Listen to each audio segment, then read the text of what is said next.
जो सर्वे भद्राणि पश्यन्तु मां कश्चित् दुख भाग भवेत्। आदरणीय जस्टिस उमेश चंद जी माहेश्वरी द्वारा दीप प्रज्वलन किया गया। अब मैं बड़ी विनम्रता पूर्वक सम्माननीय उमेश चंद माहेश्वरी साहब से अनुरोध करूं कि वे आज के इस वेबिनार पर 2 शब्द अपनी भावना के प्रस्तुत करें। आदरणीय उमेश चंद जी माहेश्वरी जी। परम आदरणीय समाज के नेतृत्व करने वाले बंधुगण, अध्यक्ष महोदय, संगठन मंत्री, ये तो फील्ड है जो है ईश्वर के बाद जो दूसरे नंबर पर आते हैं, चिकित्सा जगत के चिकित्सक लोग, उनकी फील्ड का विषय है।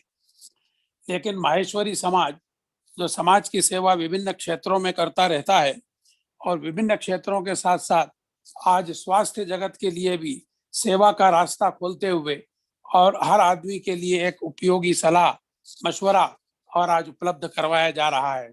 हम संपूर्ण विश्व का सुख चाहते हैं, संपूर्ण विश्व परिवार का सुख चाहते हैं और सब सुखी हों, स्वस्थ हों और सुरक्षित हों। इसी भावना के साथ मैं आयोजकों को और यह मंच हैंडओवर करता हूं।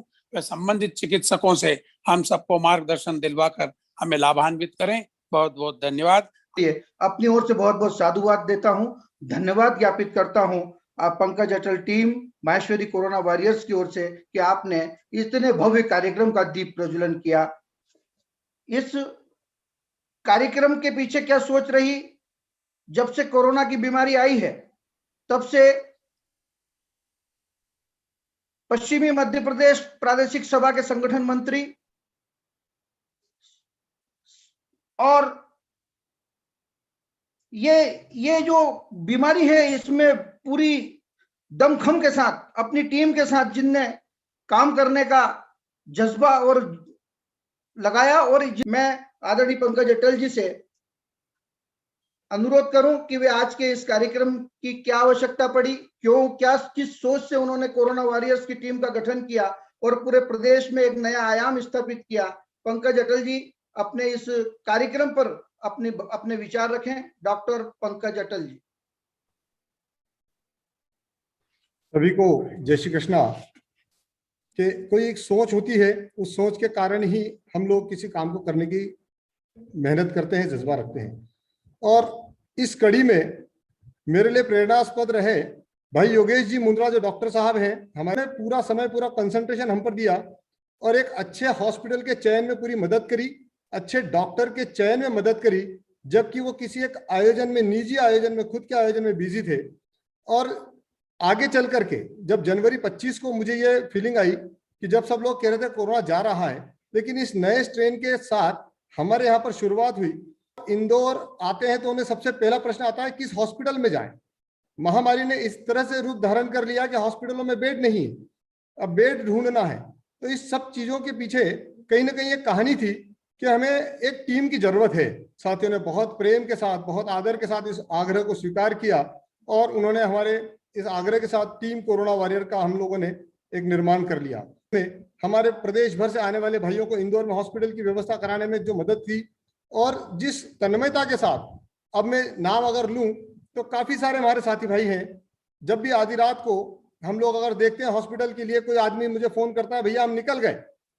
अब वो तो निकल गया, हॉस्पिटल में जगह नहीं है, लेकिन वो ये कह देता है हम तो निकल गए क्योंकि पेशेंट सीरियस है। ऐसी दशा में हमारे पास तत्परता के साथ विशेष रूप से 2 ही नाम नजर आते हैं, वो हमारे रविंद्र राठी मुंडा काकेत जी और हमारे प्रिय साथी भाई रुपेश जी भूतड़ा, जो आधी रात में किसी भी हॉस्पिटल का दरवाजा खटखटाकर हमें बिस्तर दिलाने के अंदर मदद करते हैं। तो प्रत्येक कोरोना वॉरियर्स को नमन करता हूं कि इस विपरीत घड़ी में, जब सेकंड वेव के अंदर अच्छे अच्छे लोग घर से बाहर निकलना भूल गए हैं और इसी दशा में हमारे पूरे साथी भाई घर बैठे कैसी मदद कर सकते हैं, कितना संभव है और कैसे संभव है, इन कामों के लिए काम कर रहे हैं। यह थोड़ी मदद की जरूरत थी तो उस मदद में हमारे भामाशाह लोगों की कोई कमी नहीं थी और हमारे पास इस रूप में भरत जी सावड़ा, हमारे इसी मिशन को आगे बढ़ाने में इंदौर माहेश्वरी समाज का बहुत बड़ा योगदान रहा। उन्होंने अपने भवन हमें निःशुल्क उपलब्ध कराए। जितने भी मेडिकल के काम करने वाले हमारे एक्सपर्ट्स भाई हैं, जिनकी दुकानें हैं प्रदेश भर में और इंदौर में, वो अपने सारे ग्रुप के अंदर जैसे ही किसी को दवाई की जरूरत पड़ती है, वो सारे दवाई के लिए कहीं ना कहीं सारे अपने होलसेलर्स को बात करते हैं, कांटेक्ट करते हैं, उनसे रिक्वेस्ट करते हैं कि ये दवाई हमारे साथी को दी जाए। तो मैं आज के इस अवसर पर ज्यादा न कहते हुए अपने पूरी टीम का पूरे समाज बंधुओं का सादर सादर नमन करता हूं और इस भावना के साथ कि आने वाले समय में हम लोग इसी भावना के साथ, इसी उद्देश्य के साथ आगे समाज की सेवा करते रहेंगे। और डॉक्टर्स जो हमारे ईश्वर हैं, हमारे भगवान हैं, हम उनके माध्यम से हमारे एक भी समाज बंधु को, एक भी राष्ट्रीय बंधु को इस बीमारी से ग्रसित नहीं होने देंगे। अगर हो गए हैं तो उन्हें हर हाल में ठीक करने का और उन्हें सही करके घर पहुंचाने का माजदा रखते हैं और ये कोशिश करते हैं। और इसी के साथ मैं अपनी वाणी को विराम देता हूं और सभी डॉक्टरों का शत शत नमन करता हूं, मेरे साथियों का नमन करता हूं। जय महेश, जय हिंद, जय भारत। डॉक्टर राधिका राठी मारू हमारे बीच में है, जो कि MBBS MD पैथोलॉजी है और कंसल्टेंट पैथोलॉजिस्ट हैं, ब्लड बैंक ऑफिसर भी हैं। और उनसे हम बहुत सारी जानकारी जो कि अभी हमारी ब्लड टेस्ट से रिलेटेड रहती है, वो जानकारी हम प्राप्त करेंगे। और डॉक्टर योगेश सर को भी मैं उनके से क्वेश्चन करने के लिए आमंत्रित करती हूँ। स्वागत है डॉक्टर राधिका राठी मारू साहब। हम संयोजक टीम की ओर से आपका अभिनंदन करते हैं। Thank you. जय श्री कृष्णा। जय Shri Krishna. Good evening doctor Radhika. जैसा कि कुछ ब्लड इन्वेस्टिगेशंस हैं वो अभी प्रीवियस सेशन में सर ने काफ़ी कवर कर दिए थे, तो मैं बेसिकली आज प्लाज्मा जो है, जो इतना हाइप हो रहा है सब जगह, तो उसके बारे में मैं आपसे डिटेल डिस्कशन करना चाहूँगा। पहले तो मैं ये जानना चाहूँगा कि प्लाज्मा क्या है, और प्लाज्मा में भी जो कन्वलेसेंट प्लाज्मा है जो कि हम लोग कोविड में यूज़ कर रहे हैं, उसके बारे में आप थोड़ा डिस्क्राइब करेंगे हमारे दर्शकों को? Sure doctor Yogesh. प्लाज्मा क्या है पहले मैं ये एक्सप्लेन करती हूँ। ब्लड का जो पानी वाला पार्ट है वो प्लाज्मा है। 55% ऑफ जो ब्लड होता है उसका जो पानी वाला पार्ट है that is plasma. Yellowish colour का फ्लूइड होता है, उसी के अंदर आपकी सारी एंटीबॉडीज, प्रोटीन पार्ट आपके ब्लड का वो कंज्यूम करके रखता है। that gives the flow, वो आपको आपके ब्लड को फ्लो देने में भी मदद करता है। That is plasma. Convalescent plasma क्या है? कोई भी पेशेंट जो किसी बीमारी, किसी ऐसी सीवियर बीमारी से रिकवर हुआ हो, उसकी बॉडी में एंटीबॉडीज बन जाते हैं, वो एंटीबॉडीज प्लाज्मा के अंदर स्टोर होते हैं। तो ये जो एंटीबॉडी रिच प्लाज्मा होता है इसे हम कॉन्वल्सेंट प्लाज्मा बोलते हैं। ये कोई नई तकनीक नहीं है, इसे कई साल पहले भी यूज किया हुआ है। H1N1 जब आया था तभी भी इसे यूज किया था, इस कॉन्वल्सेंट प्लाज्मा मेथड को। तो H1N1 के लिए जो H1N1 इन्फेक्टेड पेशेंट्स थे, हम उनका प्लाज्मा लेकर के और यूज करते थे। तो वैसे ही कोविड-19 में हम SARS-CoV-19 के पेशेंट्स जो इन्फेक्ट हुए हैं, उनके अंदर अगर एंटीबॉडी एडिक्वेट अमाउंट में बन गया है तो उन पेशेंट्स का plasma that is called convalescent plasma. Plasma से रिलेटेड हमारे पास काफी क्वेश्चंस आए हैं और जितने भी दर्शक देख रहे हैं, आई थिंक सो अभी इस सेशन के बाद आपके काफी डाउट्स क्लियर हो जाएंगे regarding the plasma. Doctor Radhika, जो प्लाज्मा है इसे कोविड-19 पॉजिटिव पेशेंट्स में किस ड्यूरेशन में देना ज्यादा इफेक्टिव रहता है? ICMR की जो गाइडलाइंस है उसके अकॉर्डिंगली अगर हम very last stages of disease में देंगे तो we can not produce the outcome very necessarily, but definitely अगर हम इसे अर्ली स्टेजेस में दे दें, जब आप रेमडेसिविर और ये वाला टाइम रहता है, अगर हम इसमें दें तो इफेक्टिव शायद ज्यादा रहेगा। दो things are still under trial, तो the entire process of plasma therapy is under trial. There is no strict evidence about it. क्या सभी कोविड पॉजिटिव पेशेंट्स को प्लाज्मा देना बेनिफिशियल है? सभी के लिए लाभकारी है? No, definitely not. Actually, जो मॉडरेट से थोड़ा सा ऊपर, जो मॉडरेट टू सीवियर वाले केसेस हैं, हम उनको प्लाज्मा इंड्यूस करेंगे। बाकी अगर होम क्वारंटीन या माइल्ड या मॉडरेट सिम्टम्स में पेशेंट्स हैं, अगर वो दवाई से ठीक हो जाते हैं तो उन्हें प्लाज्मा देने की कोई जरूरत नहीं है। अगर कोई डायबिटिक पेशेंट है, हाइपरटेंसिव है या इस तरह की किसी बीमारी से ग्रसित है, तो क्या उसमें प्लाज्मा देना इंडिकेटेड है? क्या हम उसमें प्लाज्मा दे सकते हैं? यस, बिल्कुल दे सकते हैं। ऐसा कोई भी कॉन्ट्राइंडिकेशन नहीं है प्लाज्मा थेरेपी का कि हम डायबिटीज को या एनी अदर ऐसे सीवियर डिजीज में प्लाज्मा नहीं दे सकते। और प्लाज्मा का जो लाइफ स्पैन है वो हम दर्शकों को बताना चाहेंगे, क्योंकि बहुत सारी जगह पर ये आता है कि वो हम लोगों का प्लाज्मा जो है अभी लिया है और बाद में वो खराब हो जाएगा, राइट। तो वो Okay. मिथ को मैं दर्शकों को दूर करना चाहूंगा कि इसका लाइफ स्पैन कितना है। डॉक्टर राधिका बताएंगे आप सबको। जो कन्वल्सेंट प्लाज्मा हम लेते हैं वो एक स्पेशलाइज्ड प्रोसीजर से लेते हैं, that is called plasma pheresis. उसमें सिर्फ आपका प्लाज्मा एक्सट्रैक्ट करते हैं और बाकी आपका आरबीसी और प्लेटलेट हम आपको वापस भेज देते हैं आपकी बॉडी में। तो जो प्लाज्मा इकट्ठा होता है वो एक particular temperature that is -30 degrees पे स्टोर किया जाता है, -80 प्लस। ओके, सो -18 डिग्रीज पे जब हम टेम्परेचर पे रखते हैं तो उसकी लाइफ होती है 1 साल। आपको जब रिक्वायरमेंट होगा तो हम कोई भी ब्लड बैंक उसे थॉ करके, यानी कि उसे फ्रोजन पार्ट से नॉर्मल करके, लिक्विड पार्ट करके आपको दे देते हैं and you can have it. तो उसे भी अगले 5 दिन तक आप लगा सकते हैं, ऐसा गाइडलाइंस कहती है कि for the next 5 days it can again be stored after थॉइंग। उसे नॉर्मल सभी दर्शकों को यही बताना चाहूंगा कि ऐसा नहीं होता है कि आपका प्लाज्मा लिया है और वो कहीं वेस्ट होगा।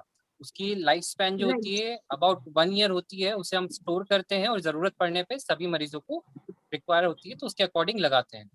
सेकंड क्वेश्चन ये पूछना चाहूंगा डॉक्टर राधिका, बहुत सारे मिथ हैं ऐसे कि हम डायबिटिक हैं, हम हाइपरटेंसिव हैं, तो ऐसे केसेस में हमें प्लाज्मा डोनेट करना चाहिए। प्लाज्मा डोनेट कब करना चाहिए, कोविड पेशेंट को प्लाज्मा डोनेट कब करना चाहिए, मेन क्वेश्चन हम लोग अभी इसको रेस्ट करेंगे। ओके, सो एक्चुअली जो गाइडलाइंस है वो ये कहती हैं कि अगर आप ऑन मेडिकेशन है, कुछ सर्टेन मेडिकेशंस हैं जो ब्लड डोनेशन में भी अलाउड नहीं होती हैं, so those are the same criterias जिसमें आप प्लाज्मा डोनेट नहीं कर सकते। कोई भी इंसान 18 से 55 years of age plasma donate कर सकता है अगर वो कोविड पॉजिटिव हुआ है और उसकी एंटीबॉडी सर्टन लेवल जो हम डिसाइड करते, हमारी मशीन्स के अकॉर्डिंगली रहता है वो। जैसे मेरे पास जो मशीन है उसमें अगर मोर देन 4.5 आर्बिट्री यूनिट्स होगा तो you are acceptable to be donating the plasma. Okay, तो एंटीबॉडी और सीरम प्रोटीन ये 2 इंपॉर्टेंट टेस्ट हैं जो आपके रिक्वायरमेंट है प्लाज्मा डोनेशन के पहले।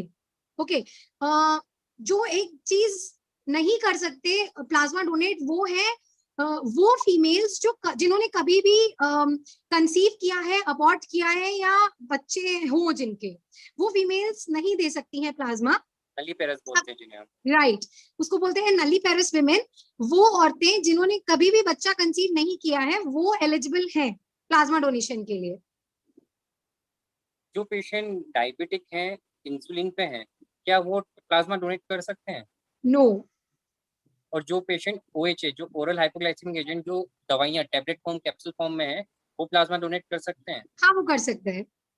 और जो पेशेंट एंटीकोएगुलेंट जो ब्लड थिनर होती है, जो खून पतला करने की गोली है, वो प्लाज्मा डोनेट कर सकते हैं? No, aspirin is strict contraindication. Even वो लोग भी नहीं कर सकते जो अल्कोहल विद इन 24 आवर्स लेकर आए हैं या उन्होंने किसी ने ग्रीसी फूड या ग्रीसी मील, काफी तला हुआ खाना खाकर आए हैं, वो भी 24 आवर्स तक नहीं कर सकते। जो पेशेंट सेडेटिव, नींद की दवाई, aspirin has a criteria for 48 hours. अगर आप 48 आवर्स का गैप दे देते हैं एस्पिरिन खाने के लिए तो you are eligible to donate plasma. जो लोग सेडेटिव लेते हैं, जो नींद की दवाई लेते हैं, क्या वो प्लाज्मा डोनेट कर सकते हैं? हाँ, कर सकते हैं। 24 आवर्स के लिए उन्हें स्टॉप करना पड़ेगा वो सिरिंज। जो लोग एंटीसाइकोटिक्स जो हैं वो ड्रग्स लेते हैं, तो वो प्लाज्मा डोनेट कर सकते हैं? No. Any antidepressant, antipsychotic drug or there is a huge criteria, you know. तो आप अगर डिटेल क्राइटेरिया में आएंगे तो you can always visit to your nearest blood bank. वो आपको बहुत सारे क्राइटेरियाज होते हैं एक अच्छा डोनर सेलेक्ट करने के लिए। So it is not so easy to select a proper donor जो आपको even blood donation कर सकता है। बहुत सारे लोगों के अंदर इस बात का डर रहता है कि हम प्लाज्मा डोनेट करेंगे तो हमें कमजोरी हो जाएगी, क्या ये बात सही है? नहीं, ये बात बिल्कुल गलत है। इवन फॉर दैट रीजन मैं आपको बताना चाहूंगी कि होल ब्लड जो हम लेते हैं वो तो आप 3 महीने बाद दोबारा दे सकते हैं, लेकिन प्लाज्मा एक ऐसी चीज है जो आप एवरी 14 डेज के बाद दे सकते हैं। हर 14वें दिन आप प्लाज्मा डोनेट कर सकते हैं, आपकी बॉडी इतना एंटीबॉडी दोबारा स्क्रीट कर लेती है। मैं सभी दर्शकों को बताना चाहूंगा कि हम मल्टीपल टाइम प्लाज्मा डोनेट कर सकते हैं, और जब प्लाज्मा हम लोग प्लाज्मा डोनेट करते हैं तो वो एफेरेसिस टेक्निक से प्लाज्मा डोनेट किया जाता है। तो उसके अंदर वाइट ब्लड सेल्स जो होते हैं वो रेड ब्लड सेल्स जो है वापस हमारी बॉडी में ट्रांसफ्यूज कर दिया जाता है, और सिर्फ जो प्लाज्मा कंपोनेंट है उसे ही यूटिलाइज किया जाता है, और करीबन एक बैग से 2 लोगों तक हम लोग प्लाज्मा 2 लोगों को ट्रीट कर 2 सकते लोगों का हैं। प्रोडक्शन कर सकते हैं। यस। और कोई ऐसा इंडिकेशन जिसमें प्लाज्मा पेशेंट प्लाज्मा डोनेट ना कर पाए, ऐसा कोई कॉन्ट्राइंडिकेशन? वो सारी चीजें जो नॉर्मल ब्लड डोनेशन के लिए अलाउ नहीं करती हैं, वो सारी चीजें इसमें भी अप्लाई होती हैं। एक एडिशनल क्राइटेरिया मैंने आपको बता दिया कि हमें नलीफेरस वुमेन ही अलाउड है। जो पेशेंट ब्रेस्ट फीडिंग है, जो बेबी ब्रेस्ट फीडिंग है, जो पेशेंट ब्रेस्ट फीड अलाउ कर रही है, तो वो प्लाज्मा डोनेट कर सकती है? No no no, they can not donate. वो ब्लड डोनेट भी नहीं कर सकते, वो सिमिलर क्राइटेरिया में फिट होते हैं कि वो प्लाज्मा भी डोनेट नहीं कर सकते। और जो पेशेंट अगर लीवर और किडनी डिसीज से सफर कर रहा है, तो क्या वो प्लाज्मा डोनेट कर सकता है? नो नो, वो भी प्लाज्मा डोनेट नहीं कर सकते। और एक और सारे दर्शकों को एक और चीज बताना चाहूंगा कि जिन पेशेंट्स के अंदर ब्लड रिलेटेड जितनी भी डिसीजेज हैं, जैसे सिकल सेल एनीमिया और थैलेसीमिया, लुकीमिया, वो लोग भी प्लाज्मा डोनेट नहीं कर सकते हैं। सभी दर्शकों को मैं प्रोत्साहित करना चाहूंगा कि प्लाज्मा डोनेट करें। प्लाज्मा की सख्त ज़रूरत है, और इसमें डोनेट करने के लिए घबराए नहीं। इसके लिए हर हॉस्पिटल में एक अलग से सेंटर बना हुआ है, जिसमें आपको अलग से जाकर आपको कोविड एरिया से अलग सेंटर में जाकर आपको प्लाज्मा डोनेट करना होता है। तो बहुत सारे लोगों के भी माइंड में ये क्वेश्चन आया है कि हम लोग प्लाज्मा डोनेट करने जाएंगे तो हमें कोविड हो सकता है। तो ये बात 100% प्रूवन नहीं। हर हॉस्पिटल में प्लाज्मा डोनेशन के लिए एक पूरा ग्रीन जोन बनाया हुआ है, जहां आप बहुत सेफली जाकर अपना प्लाज्मा डोनेट कर सकते हैं। देखो ऐसा है कि ऐसे तो सब्जी लेने जाएंगे तो भी कोविड हो सकता है, और कुछ भी करने जाएंगे तो कोविड हो सकता है। It is all the same. Hospital facilities में इतनी कोशिश की हुई है कि जो ब्लड बैंक्स हैं उसको वैसे भी एक्स्ट्रा सैनिटाइजेशन देकर के रखते हैं, just not for Covid but for other reasons as well. तो उसमें कोई भी एंट्री वैसे भी अलाउड नहीं होती है, तो it is very safe to come bleed and donate plasma. Doctor Radhika, और कोई इन्फॉर्मेशन आप देना चाहेंगे हमारे दर्शकों को अबाउट द प्लाज्मा डोनेशन?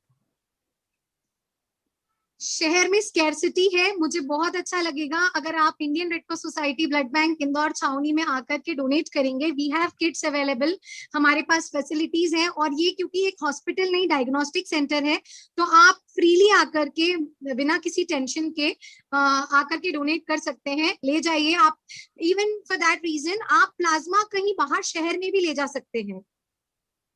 तो अगर जी जी कंटिन्यू। फॉर दैट रीजन कि अगर कहीं आपके शहर में या आपके किसी गांव में ये व्यवस्था नहीं है, लेकिन अस्पताल है जहाँ पे डॉक्टर के निगरानी में आपको चढ़ सकता है प्लाज्मा, तो आप किसी भी अच्छे बड़े ब्लड सेंटर से आप प्लाज्मा ले जा सकते हैं। और अगर वहाँ छोटा ब्लड बैंक है जिसको लाइसेंस नहीं है प्लाज्मा फेरेसिस के लिए, तो वो आपको थॉ करके दे देंगे, हम आपको बर्फ के फॉर्म में दे सकते हैं। और अगर वो व्यवस्था नहीं है तो हम आपको नॉर्मल उसे पिघला करके वैसे भी दे सकते हैं, आप वहां ले जाकर के डॉक्टर के निरीक्षण में चढ़वा सकते हैं। बहुत से लोगों के मन में ये आता है कि हमें प्लाज्मा डोनेट करने में क्या फायदा हो रहा है, तो प्लाज्मा डोनेशन के क्या बेनिफिट है? Benefit, when you talk of the word donation तो फिर तो बेनिफिट वैसे भी कैंसिल हो जाता है, मुझे लगता है। बट प्लाज्मा डोनेट जी कंटिन्यू। आप जब ब्लड इज समथिंग जो किसी भी ह्यूमन लैब में प्रोड्यूस नहीं हुआ है, तो जो है वो आपके अंदर है, आपसे ही बना करके हम देंगे, राइट। सो ये एक ऐसी सेवा है जो किसी भी तरीके से पूरी नहीं हो सकती। इसमें आपका कोई धन नहीं लगेगा, कुछ भी नहीं लगेगा। इनफैक्ट जस्ट आप, क्योंकि आप पॉजिटिव हुए हैं by the grace of God, आप ठीक हो गए हैं, और आपके अंदर इतनी क्षमता है कि अगर आप कुछ थोड़ा सा पार्ट अपनी बॉडी एंटीबॉडीज तो दूसरे को देकर के उसे ठीक कर सकते हैं, तो इट्स अ मिरेकल। बहुत ही अच्छी बात आपने बोली कि plasma donation is like donation is a big word, धर्म। तो इसके साथ साथ प्लाज्मा डोनेशन के एडवांटेज ये हैं कि प्लाज्मा डोनेट करने से पहले आपके ब्लड इन्वेस्टिगेशंस कुछ कराए जाते हैं, जिसमें आपकी सेरोलॉजी होती है, आपके ब्लड मार्कर्स होते हैं, आपका प्रोटीन लेवल होता है। तो इस चीज़ का बेनिफिट मिलता है कि आपको डोनेशन के टाइम पे आपको अपने अंदर की सारी ब्लड मार्कर्स, सारी ब्लड वैल्यूज पता चल जाती है। तो ये एक एडिशनल बेनिफिट है सारे पेशेंट्स के लिए। राइट इसके अलावा आपको ये भी पता चल जाएगा कि आपका एंटीबॉडी टाइटर कितना है, उसके accordingly you can always plan up for the next action. अगर एंटीबॉडी काफी अच्छा आया है तो देयर आर मोर चांसेस कि आपको इन्फेक्शन नहीं होगा, या अगर आप इन्फेक्ट हो जाते हैं तो डिजीज सिवियरिटी काफी कम रहेगी।